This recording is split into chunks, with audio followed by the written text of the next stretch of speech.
All right.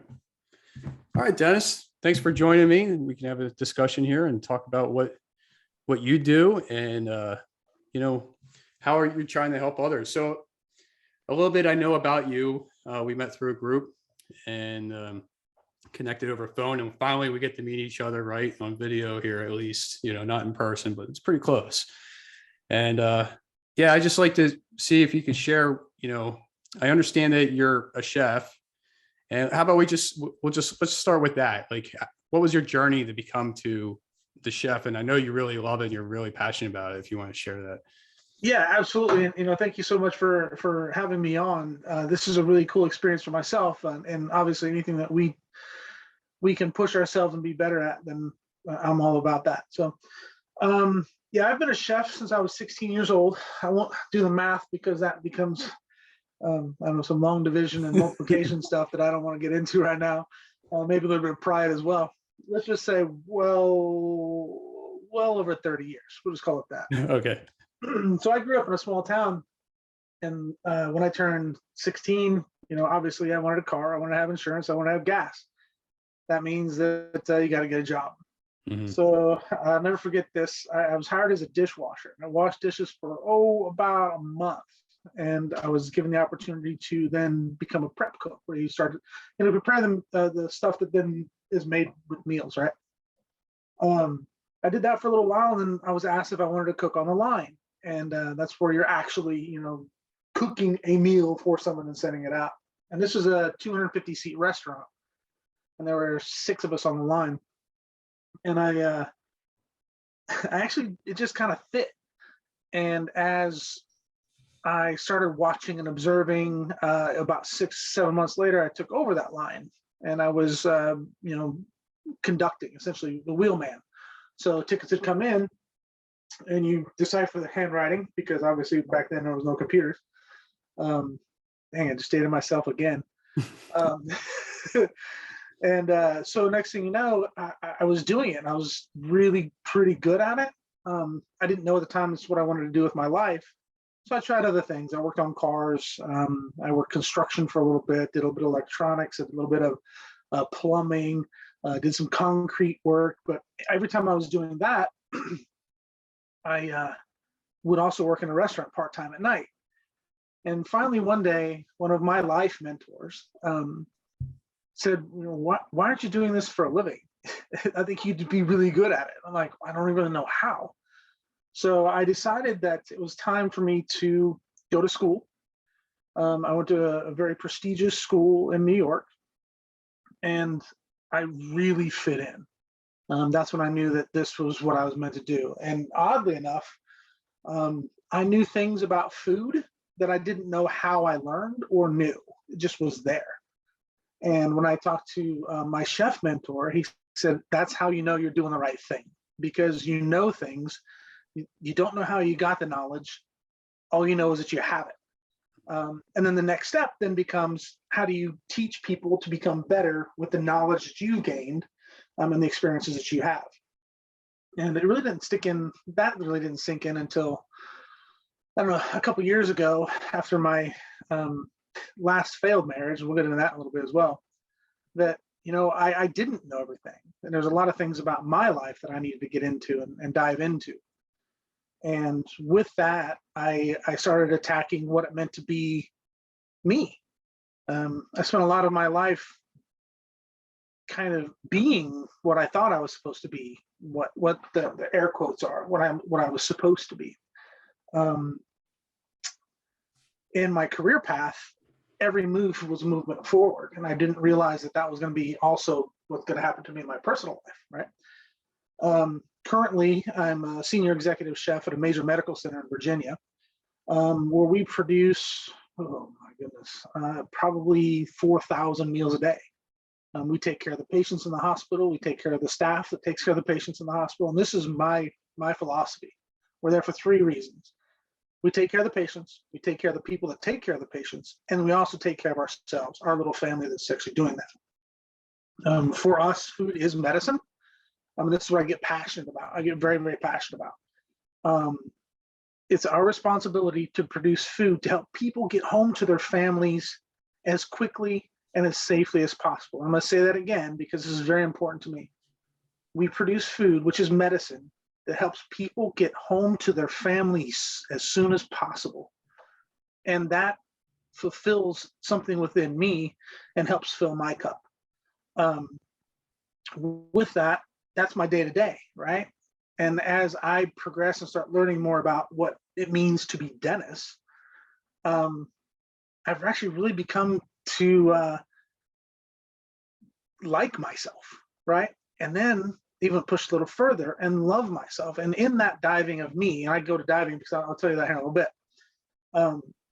I have learned that as I learn, I want to also teach and help other people get better. And that's kind of what brings me to today. And that happens for me every single day. And I get really, really excited about that. Right.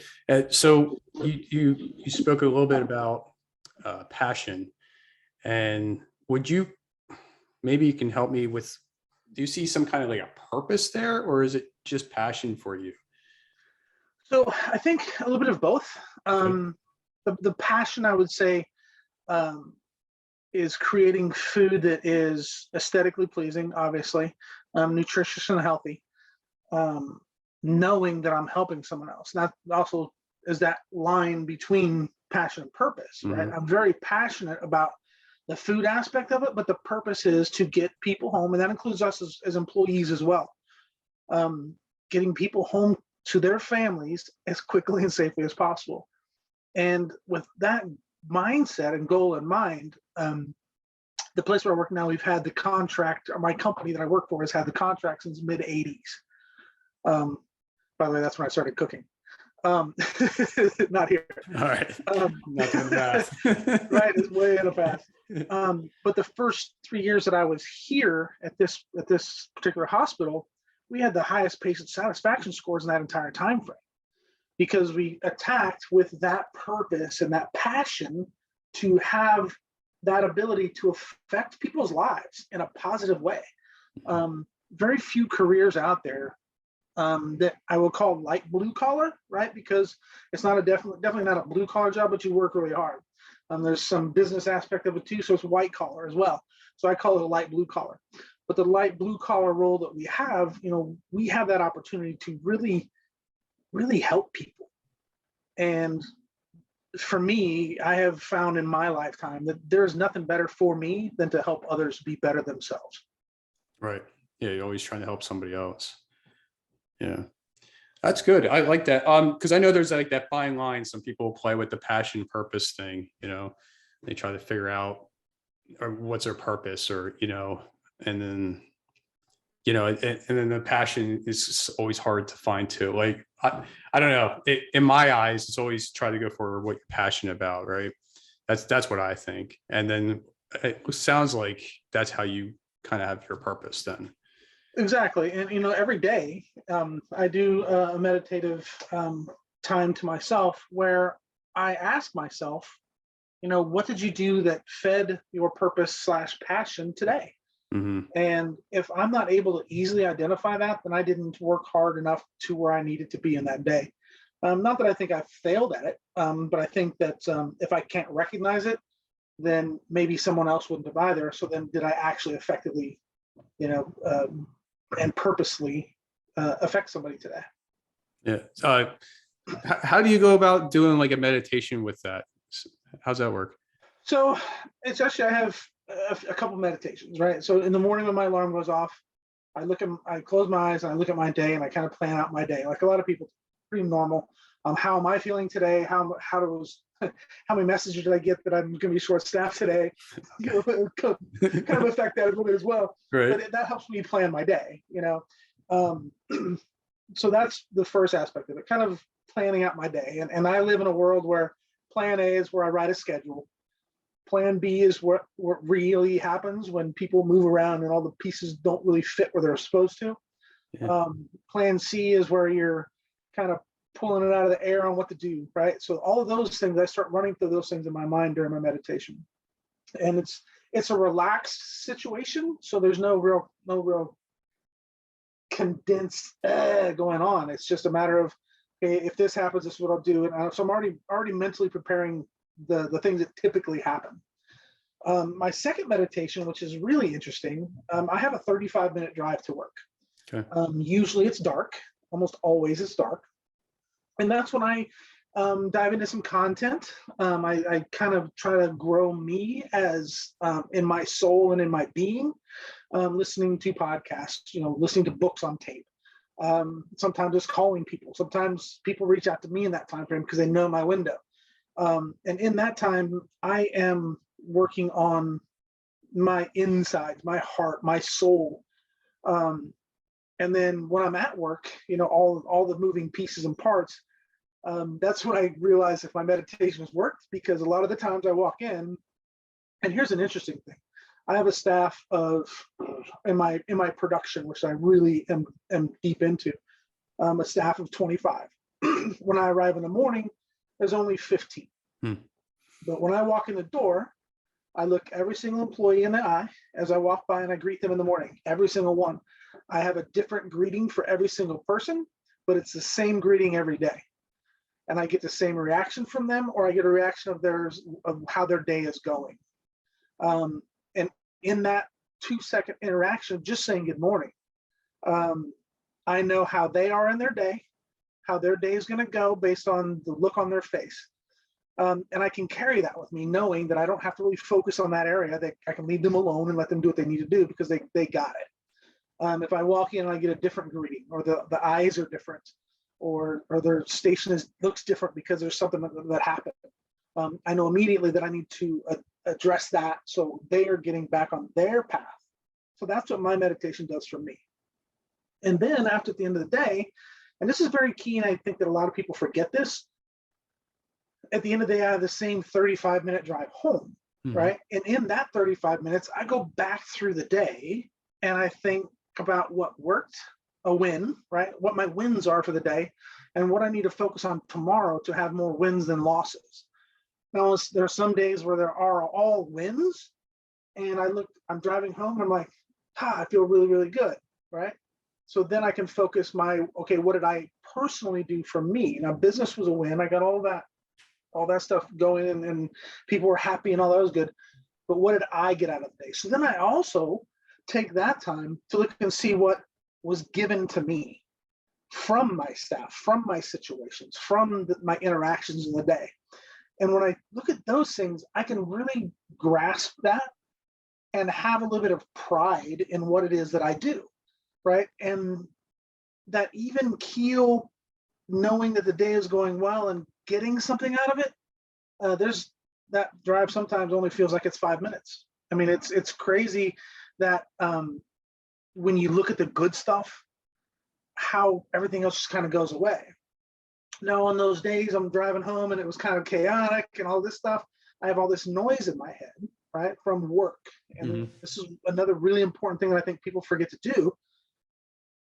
I process that noise from work. So when I'm ready to step into my house, I didn't bring home with me. I did not bring work with me. I can step into my personal life and be present in that personal life. As much as I'm at work more than I am probably at home, I have to have that separation, because if I can't turn it off, then it's going to affect my interactions with my family. And that's what I try to use meditation to bridge that gap of what needs to be where. Okay. Do you find it hard sometimes, like when you're driving, like you can't write anything down? Do you think that maybe writing it down sometimes would be beneficial to you, or do you do that at night, maybe later on? Or so I'm a huge advocate of journaling, huge advocate of it, just because you're right. You get the thoughts down and they might not make sense now, but if you look back on them, like, okay, let me just take a minute. I have nothing to do. I'm gonna go back to my journal. Oh, wow, what was I thinking here? What was I doing here? What did I do to adjust as I'm reading, right? I'm a big advocate, and I do this. It's very funny that you asked that particular question. Sometimes I use talk to text, and I'll send myself texts. Okay. Which then I'll get a text, right? So now it's going out from Dennis, but it's also coming to Dennis. I like that. Yeah. Right. And it's really interesting because I've done that sometimes with others in the car. And this is what I'm gonna say now. It really drives home how important it is to be able to teach. So sometimes I have my daughter who's 10, almost 11. I'm gonna call her 11 because it's close enough. You know She's still going on 20, so it doesn't matter what age she really is. But I'll ask her to text something for me, right? And it was actually a perfect example was another mentor. I need to ask her questions, some permission to use something of his. And I said, hey, can you text something for me? And to this person, she says, oh yeah, what do you want me to write? I said, I started, she goes, hold on, I got it. And she types out this text and she says, do you want me to read it to you? I'm like, absolutely. So she read it to me and it sounded exactly like I would have written it. Yeah. Yep. And I was so proud. I was like, wow, that was really awesome. Push that, let's get this done. But that's what it's about, and I'll always say, bring your kids into your stuff because they need to know how to work through it as well.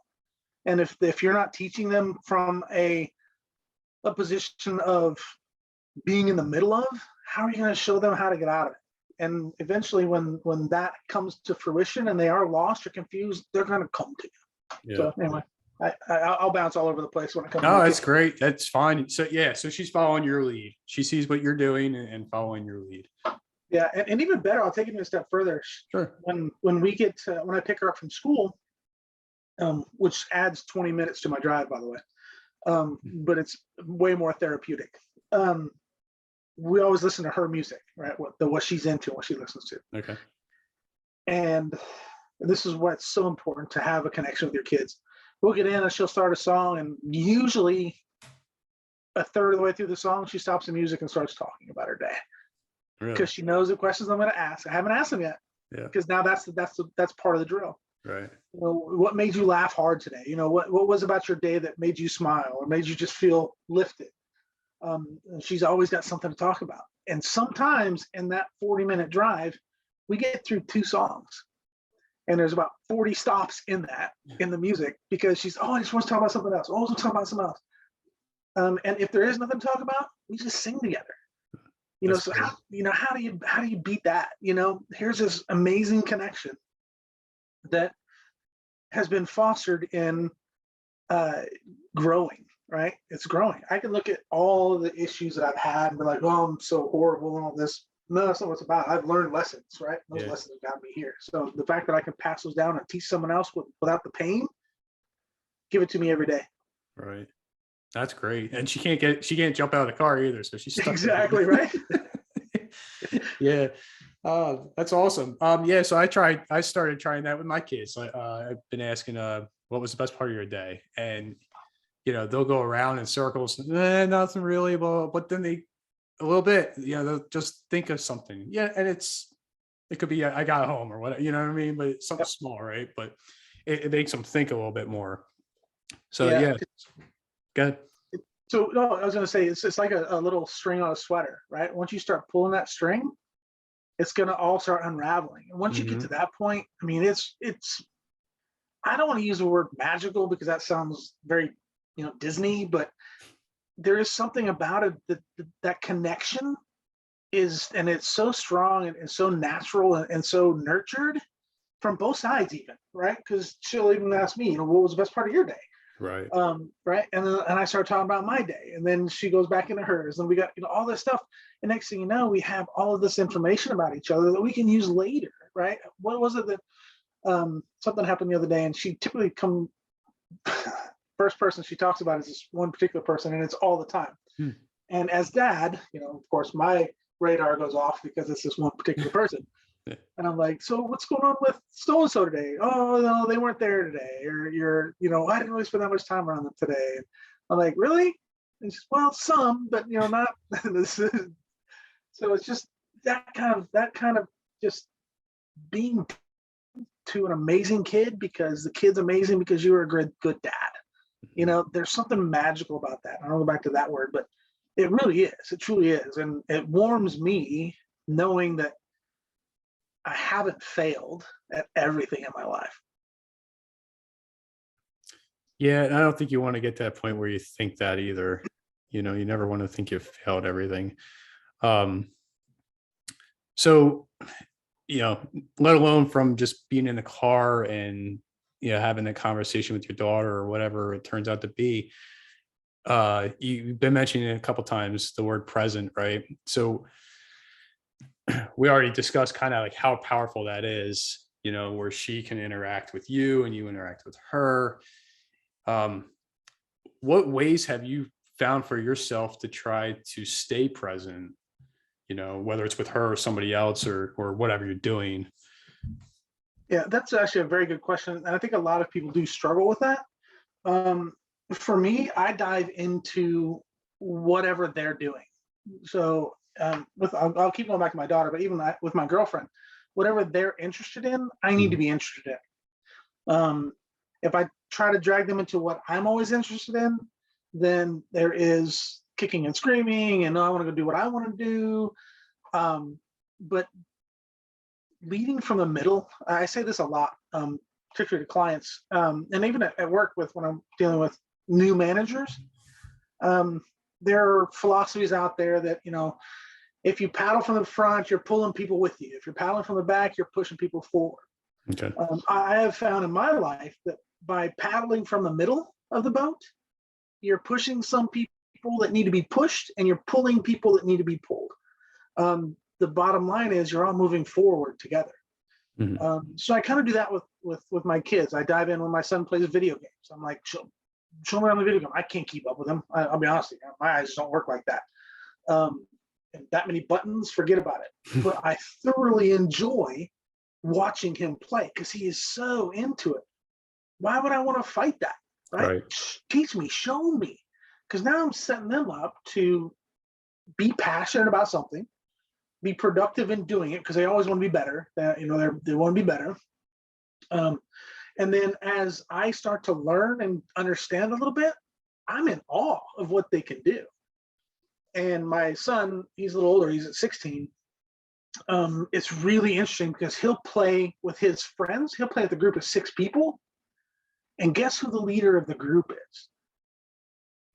He knows where everybody is, where they're going, what they need to do next. Mm-hmm. And he's coaching them to get the whole team together.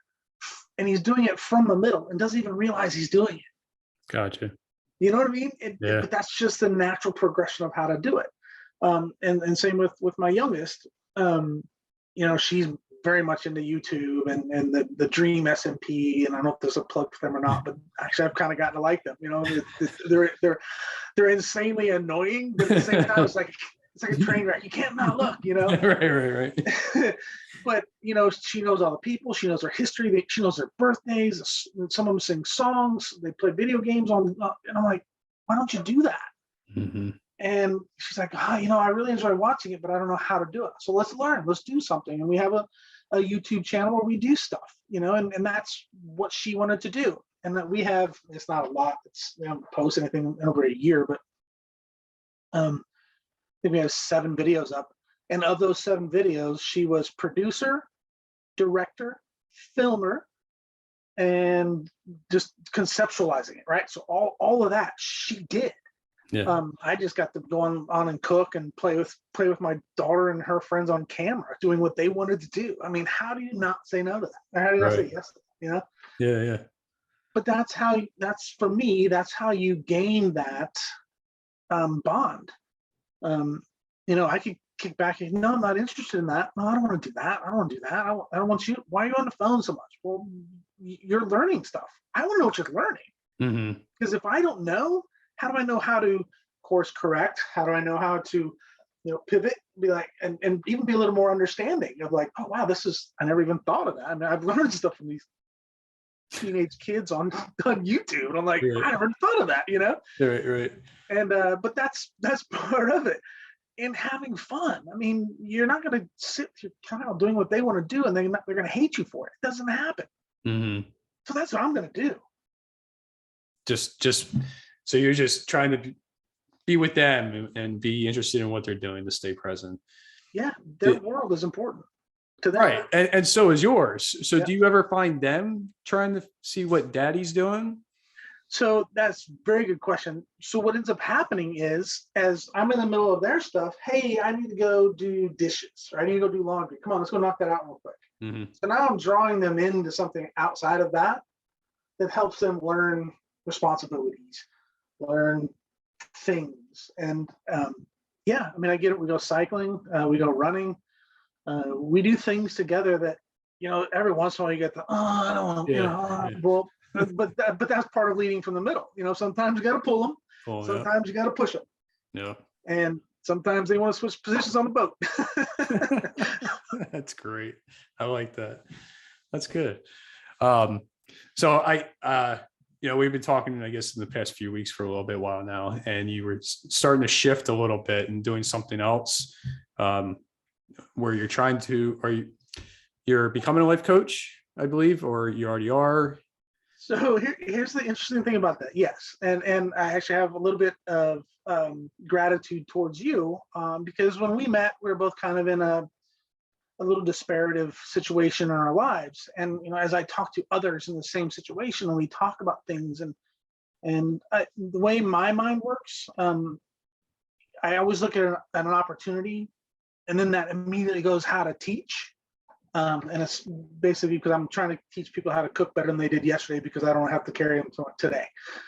But that's how it works. And the more people I talk to, and the more people I started learning from, because we all go through our things. If you can look at another person and listen to them talk and learn from them and what they've experienced in their life, and take that on as part of your knowledge base, that's incredible. So I lead a group of men. I am a follower of a group of men. I am in the middle of a boat of the group of men. And it became quite obvious that I had a little bit of a skill set that they didn't understand that I had right away, and neither did I. So it was brought up a couple of times that you should really be coaching. I'm like, well, what do you mean? Because I've never gone to a life coach. I've had mentors. I've had personal mentors. I've had professional mentors. I've had whatever you want to talk about. I've had other people showing me how. And I realized I could probably do that. So a few weeks ago, I decided to launch a life coaching business. It's called Deep Dives with Dennis. It immediately filled. I worked full time at my job, and I only had a certain amount of slots, and it was filled pretty much right away.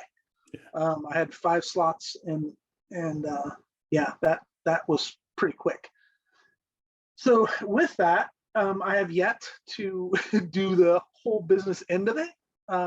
I am already helping people. I was already helping people, and now I'm just running into newer people that want to learn from my past experiences. And I've kind of run with that. And yeah, we're not doing too bad. I had to set up my office at home. That was on the fly. I still have a web page in process being built, because I don't have a whole lot of time to do that part of it, because it's more important to me to help the people that have already said, hey, I need some help. So yeah, it's been kind of interesting. Most of the people that told me that I'd be a good coach had already spent months with me. So starting off new with people, getting to know them, and getting them to understand that I do not know everything. I don't pretend to. I will tell you, if I don't know it, I don't know it, but I'm going to find out because I need to know. Yeah. But most importantly, I make them feel safe, and I'll make them laugh. Right? If I'm not making you laugh, you're not paying attention. And it's kind of a little tool that I have developed even throughout my career. If I'm not making you laugh, you're not listening. And sometimes things are serious, and I will still crack a little joke, because sometimes that lightness changes the firing synapses in your brain to make you think about something a little bit differently than, oh, that's so horrible, to, oh, that's manageable, just by saying, oh, if you just did this, like, duh. Yeah. Something simple like that, and it gets people thinking about things a little bit differently. And it is my goal, honestly. You probably won't hear very many life coaches say this. It is my goal to never have to have a client, that everybody I talk to gets what they need and moves on and has a fantastic life. To a point where I'm not talking to another person on the planet about their problems. Yeah, that's a great goal to have. That's great. I like it. I also have to add in that you took the deep dive to start this. You know what I mean? I know your thing's a deep dive and you have your boards in the back there. Yeah, Um, absolutely. but yeah, I know you hesitated, and you just described how you just got your feet wet, just got started and not have to, you don't need your web page. You don't need all that stuff to get going. So I mean, what do you think so far? How do you feel going into this? So I feel really good. My girlfriend is a little bit time conscious because obviously, that's why I only have 5 slots. I don't really need to fill my whole days. My cup gets filled at work. The coaching stuff kind of overflows that cup for me. Okay. So I don't need to. I'm not trying to get rich. I'm trying to help people. Interestingly enough, when I started to do this, there were a couple in my circle that also launched about the same time. So they're diving into how to get clients, and I'm like, if they come, they come. You know, my career pays my bills. I don't have to worry about that. My career takes care of my kids, all of that. And I filled pretty quickly. I wasn't aggressive. I'm not aggressive with trying to find clients. And I think that if you put your message out well enough, without being a little bit pushy, people will find you. And when they find you, then you got to know what you need to talk about. And all I do is really talk about the mistakes that I've made, what I've learned from them. How can we apply that to help you? That's it. That's it. That is it. That's really the only equation to it. What can we do to make you moving in the direction to be your best self? And that's a credo that I live by. I try to make myself 1% better every day. Does it happen every day? Pretty close. Yeah. If I'm giving back to others, I'm absolutely 1% better. When I lose sight of that, that's when you get into those negative numbers, and I'm not good with negative numbers. That's why you gotta stay positive, right? Yeah. Stay positive. That's my blood type. Be positive. There you go. Yeah, and so it's all about providing the value, and then if you want to look at dollar signs, that will come later. Yeah, I mean, eventually it comes. My time is worth something. I don't like to say that, but that's the reality of it. I try not to take out of my personal connections. So that's why I don't need to have 40 clients to do what I am happy with doing. Right. Good. Yeah. So I'm gonna ask you a quick question here, and it comes in 3 parts. So sorry. So yeah. So what are 3 key things you've learned and used along your journey to check off areas in your life? I know we just mentioned a lot of stuff, but what are the 3 key things? So I'm gonna have to go deep because my number one thing, and I'm gonna work in most important order. Most importantly for me, I am a recovering sex addict. What that means for me is I identified some things in my world that were not healthy. And to approach that, I entered a 12-step program. Never forget my first time walking into a meeting, right? It was December 18th, 2008 was my first meeting. Okay. I knew then that I was home, that I knew what I was. I knew the things that were going on in my life were out of control. I needed to take that under my own wing and make myself better. With that, a few years went by, a lot of sobriety, and I fell. I slipped and I fell. And in this world, when you slip and fall, you hurt people. And I didn't want to hurt people anymore. So I looked at myself in the mirror again, right? It's just like falling off any wagon. You're lost. And I looked at myself in the mirror again and told myself that would never happen again. Never happen again. That date was March 5th, 2017. And to this day, that is still my sobriety date. In that process, I learned to help other people get sober, hopefully try to stay sober. And the evolution of that brought me to where I really needed to stop thinking myself as an addict, but maintaining my sobriety and working on me in that realm. But I also realized there's so much more to me that needed to be touched on. It's funny, you said you had a few quick questions. Your question was quick. My answers are never quick. It doesn't have to be quick. I like that you're being open and honest and sharing what you went through and want to share with others. Yeah. So for me, I have a bottom line.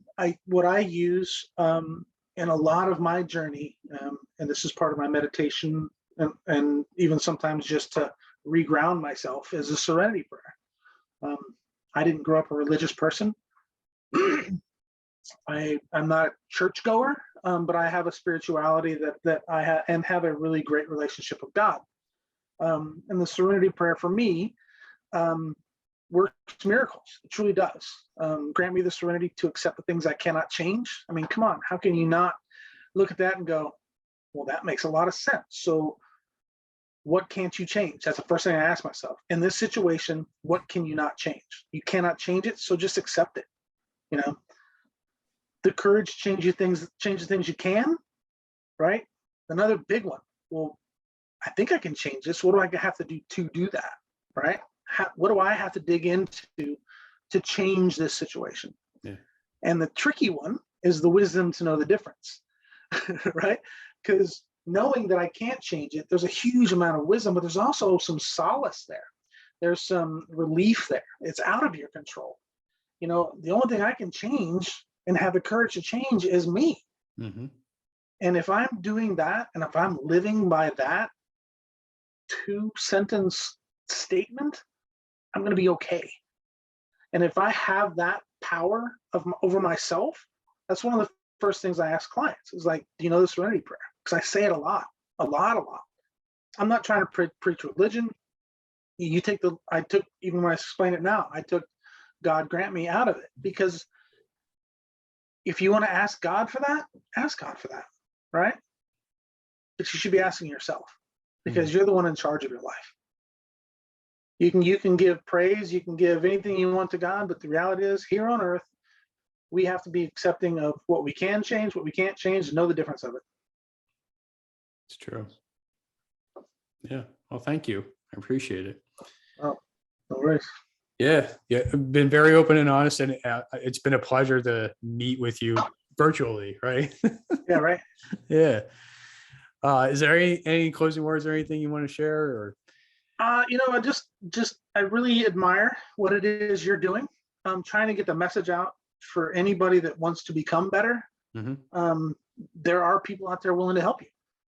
And I think that the more that people like us communicate and build this world together, some of those problems might be a little bit easier to face. They're never going to go away. Never going to go away. We're always going to have problems. Right. But processing them, facing them, and handling them, there are people out there that are willing to help you and would love to help you. And by them helping you, it helps themselves. All right. You're just getting started, right? Just get it started. Cool. Yeah. Well, thanks, Dennis. Thank you, man. I really appreciate this, and I wish you much luck in your new venture as well. Thank you. You too.